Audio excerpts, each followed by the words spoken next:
heard the rest. Now here's the best Stay Tuned Sports Podcast. And hello there, all you Stay Tuners. Welcome back to another episode of Stay Tuned Sports, which is brought to you by BellyUpSports.com and Belly Up Sports Podcast Network. It's your good friend Jimbo here.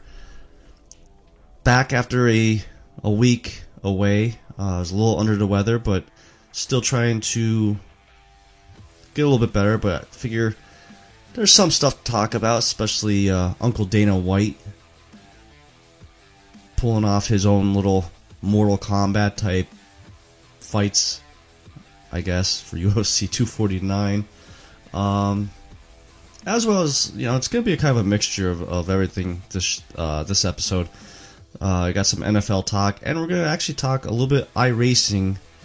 I found a story that was pretty funny that happened, I believe from this past weekend.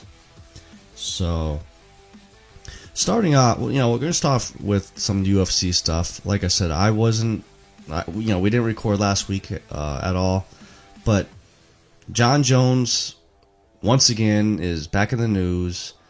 Got arrested for at the time he was charged with DWI. I forget the exact wording, but he had a gun inside the car and also open containers of alcohol. In the end, he ended up coming to a plea deal with the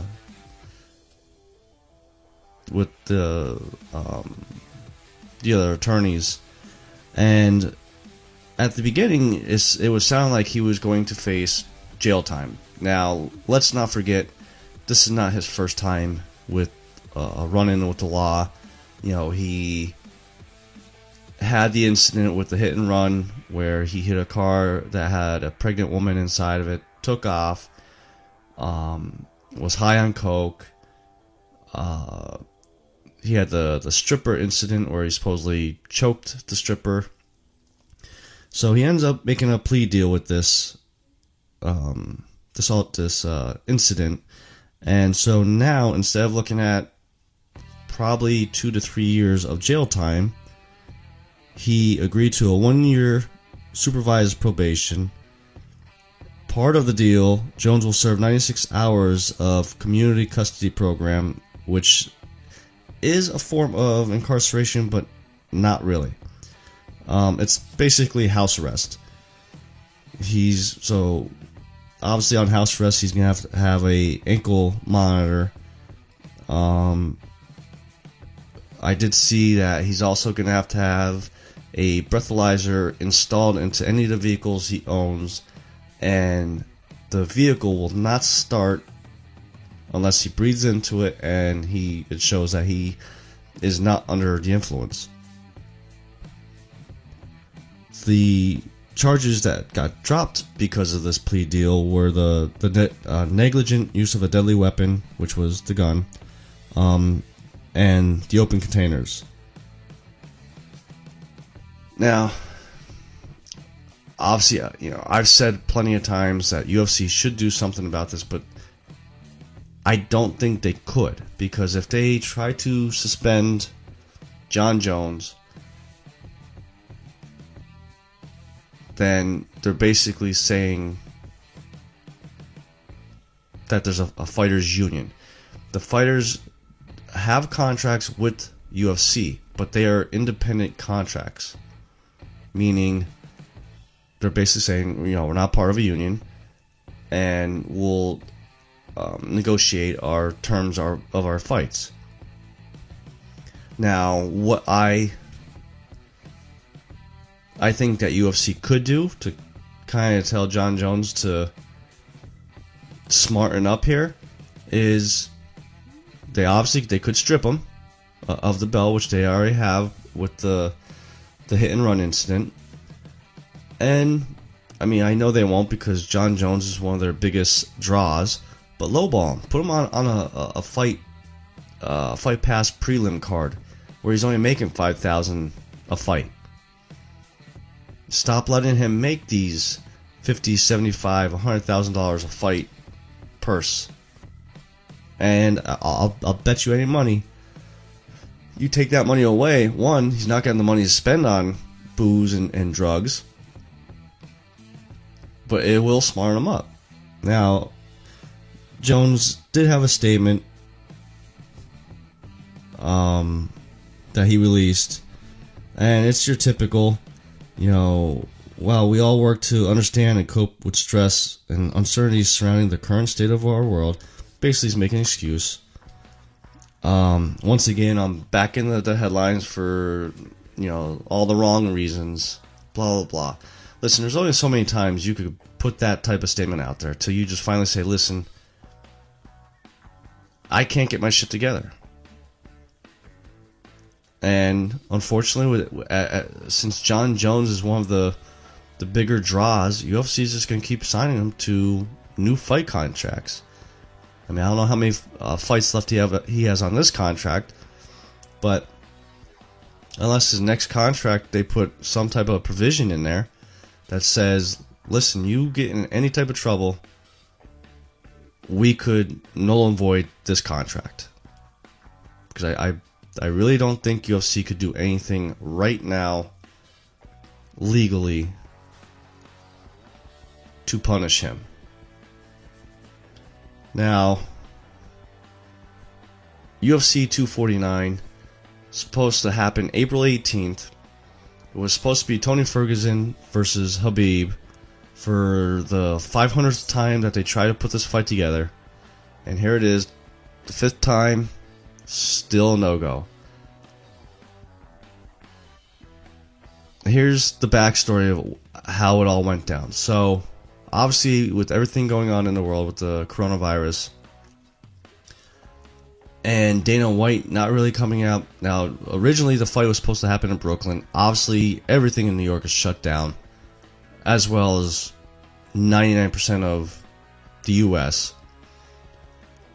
So Dana White was forced to find a new venue to hold this fight on April 18th. He was dead set on having this fight for April 18th. Well, earlier this week, I believe it was like Monday or Tuesday, came out, well, actually towards the end of last week, came out that Khabib flew back to Dagestan, where he wanted to be with his family during these times, and Russia ended up closing their borders, so there was no way of Khabib being able to fly outside of Russia.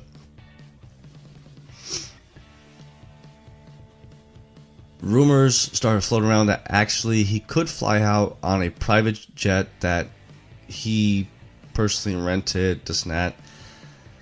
So he took to Instagram to say he's basically out of UFC 249 because of not knowing where they were going to be fighting, and he wanted to be home with his family during the times. And I'll get to that in a second, especially with some of you MMA fans out there bashing him for that. So, a couple days later, like I said, I believe it was like Monday or Tuesday, Dana White came out and said Khabib is definitely out, and Tony Ferguson will fight Justin Gaethje for the interim title at a location to be determined. So he's still trying to find a location. Rumors started flying out that it's going to be somewhere on the West Coast. Now, like I said, everything is shut down. Nevada Fight Commission, California Fight Commission has suspended any events until I believe like late May, early June. Well, Dana White ended up renting / buying an island, and he is still not saying where it is.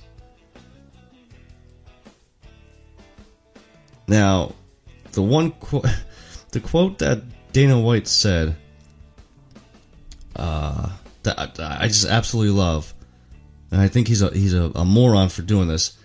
Basically, to say he's gonna, the fighters aren't even gonna know where they're going. UFC is gonna fly all the fighters to this island, wherever it is, and they're not even gonna know where it's at. This screams. I don't know if you guys remember that movie Hostel, about 5-10 years ago. It screams that you're going to a secluded island to put a fight on, no fans, just fighters, their cornermen, Dana White, some refs. This just screams someone's getting murdered outside the octagon. I understand, Dana White thinks he's doing this for the people of the world, that, we still need sports, still need some type of normalcy, but the way you're going about it, like, by this point, okay, everybody wants to see Tony versus Khabib. Why not? And Khabib said he would fight him in August. Why not just push it back to August? And then reevaluate the situation when it gets closer. I mean, hopefully, God forbid, the coronavirus will be either coming to an end or be slowing up to the point that we could all get back to a little bit of normalcy. You're putting fighters' health at risk, refs' health's at risk, cornermen. Okay, so it might be only 20, 30 people, but all it takes is one of those people to get the virus, come back home to their family, and spread it. I mean, we're seeing it nationwide. Like, dude, you're just being stubborn now because you said from the get-go, this fight will happen. Well, guess what? The fight's not happening now. So what's the point of putting this fight on?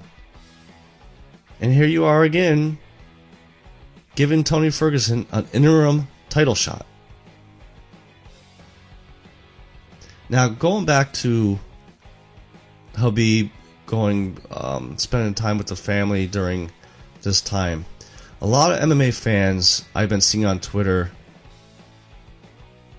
have been clamoring for him to be stripped of the title. I'm not even going to talk about the whole, he's scared, that's why he did it, blah, blah. Listen, I don't blame the dude for going back to his family during this time, and I don't like Khabib. I'm not a big fan of his. He's a good fighter, I'm not taking that away from him, but he's not scared. For the people saying to strip him of the title, on what grounds? His promoter wasn't giving him any location. At one point, he did say, Dana White said it was going to be over. They're trying to set it up over in Russia. So, maybe behind closed doors between Khabib and Dana, that was said. So Khabib went back there. The right move to do here, right now, is to cancel his card, or postpone, I should say. Postpone this card. Have Khabib and Tony in August. Try for a sixth time. Because, eventually one of these times has to work. And then the fans get the fight they've always wanted. Just because you want to make a couple extra dollars when there's no sports around makes no sense. You're going to make a lot more money if you just put it off till August and go from there. Staying on this topic about Dana White buying this island, he did say that he secured the island for the next 2 months, and he's planning to put weekly fights out every week.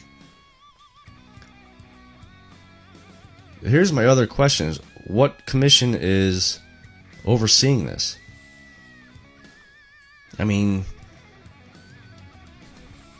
Even when they go overseas to China or Russia, I'm pretty sure they still gotta get fighting licenses and stuff like that.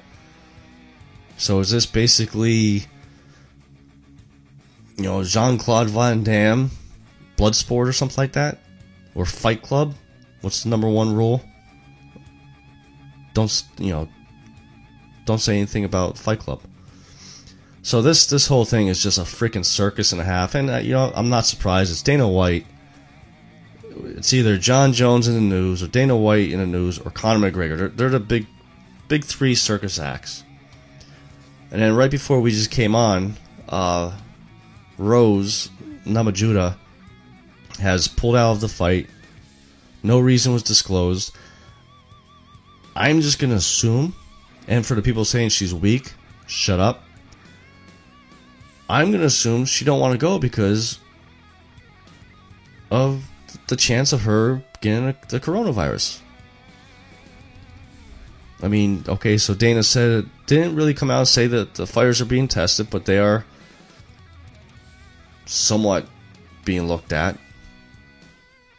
It's not worth the risk.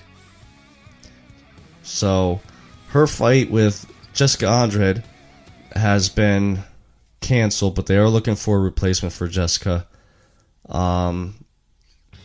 I will wait till next week to get my picks to make sure this fight happens. I still don't believe this is actually going to go on, because this is just straight up, like I said, Mortal Kombat meets Hostile type movie. And if he pulls this off somehow, this is going to be a documentary on Netflix somehow. I mean, Jesus, if Joe Exotic got a documentary, I don't care. Like Carol Baskins killed her husband. So, enough with the UFC talk. Some NFL talk. Not really going to go too much into this, but NFL is going to do away with replay for pass interference, which, I mean, did it really work to begin with? If anything, it made it worse. Made even more questions of what is pass interference and what isn't.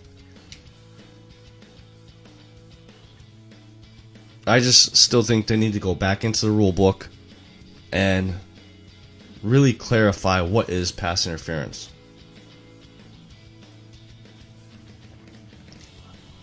The other thing that the NFL is doing, they are, just like Dana White, dead set on having the NFL draft the weekend of April 23rd, 24th, 25th, which is my birthday weekend. And you know what? Like, it's always like a tradition for me since it's my birthday. I always take the next day off so I can watch the first round of the NFL draft. But they are going to do basically a virtual NFL draft, basically fantasy football draft. All the coaches, personnel, team personnel are going to be drafting from their homes. There's some concerns, and the NFL are testing every possible situation that could come up and screw up picks or trades. One thing I saw that this is, makes sense. One safeguard will be a conference call with all 32 teams that will be in progress throughout the draft. So they are going to be drafting on their computers, but will be in a conference call that is muted. And if there's some type of issue with the computer, whether they lost connection or there's a lag or this and that, they could unmute their phone call and give their pick that way, or explain a trade is in the works. Here's my thing about this, though. Yes, Donald Trump came out and said that he believes the NFL season will start on time. I don't think so.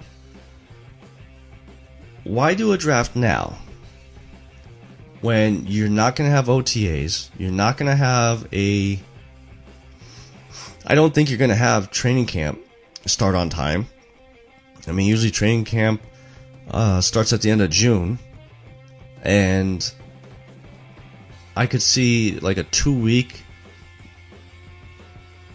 compressed type training camp. So why not put this draft off for a month? That way, again, we could see if the season will start on time. and you won't have the possibility of issues that go on. Now again,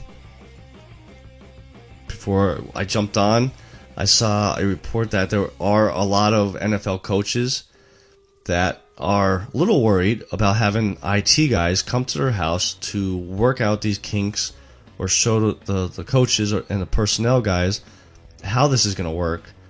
They're worried that they may bring the virus into their homes or take it home to their families. The risk does not justify the reward here.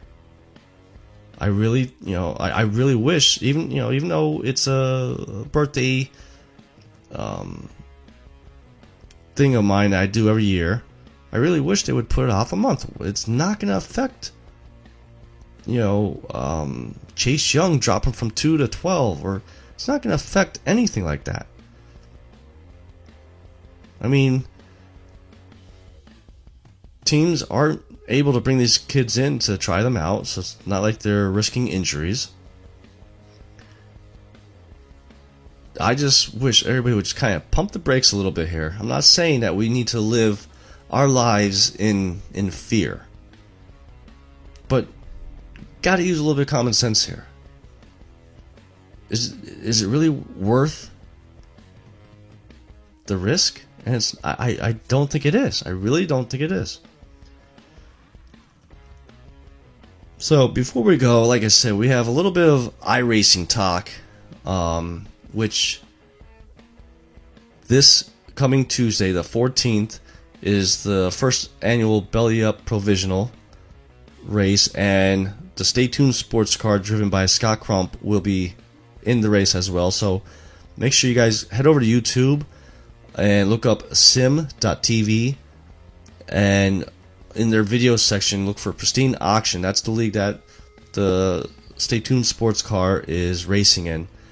So this past weekend, NASCAR has been running iRacing for the past couple weeks, and I've watched a couple of them, and it's actually pretty interesting.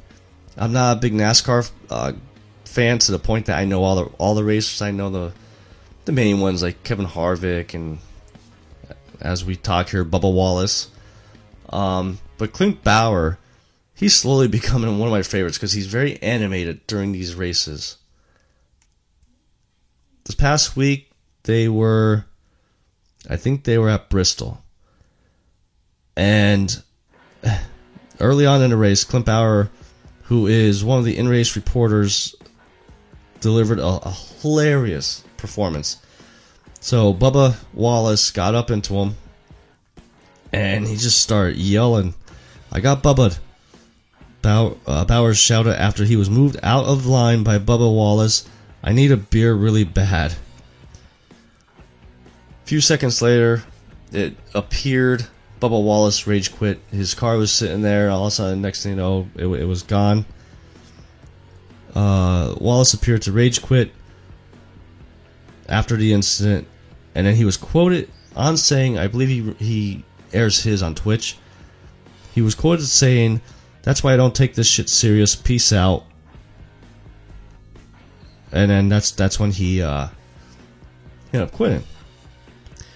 So for the next few minutes or hour or so, a lot of fans were getting on Bubba Wallace about it. And Wallace responded to a lot of the fans. "I ruined so many people's day by quitting. A video game," he wrote.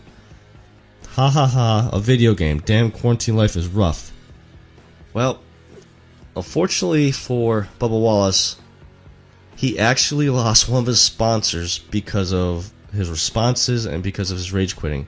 One of his main sponsors, Blue Emu, which is a pain reliever cream, tweeted back to him, "Bye bye, Bubba. We're interested in drivers, not quitters." And then they followed up with a Donald Trump gif that said, "You're fired." That Donald Trump always used to do to during his show, The Apprentice. Just shows you it pays to watch how you act. You know, these may be games, but you also got to remember, I mean, all of us sports fans are looking for some type of normalcy, and not having that, like, actual NASCAR racing on there. This is the NASCAR fans' outlet to still root for their drivers, their favorites to win it. Yeah, you might not be winning money. Yeah, you're not going to get points for the standings. But, you know, they got Madden simulations going on. Gaming is the thing right now to help fans cope with what's going on. Like I said, every Monday night when Stay Tuned Sports Car is racing in the Pristine auction on Sim.tv, I watch it because it's some form of sports that I actually got into. I enjoy watching. I mean, yes, I'm rooting for my car to win, so I have a little bit of that emotional investment to yell at the screen, or if some car takes him out, you know, flip the finger at the computer or TV, however I'm watching it. It's a form of a way to get a little normalcy back in our lives. Hopefully, Bubba will take it a little bit more seriously next week and not rage quit. So, that's going to be it for this week. Like I said, I'll be back next week to give my, if it happens, UFC 249 picks, plus any other sports stories that may pop up. So head over to Twitter, follow us at ST Sports Podcast, like and share our Facebook page, and also head over to our YouTube channel and subscribe there, where we will be eventually getting some live videos up over there as well. So until next time, this is your good friend Jimbo, signing out.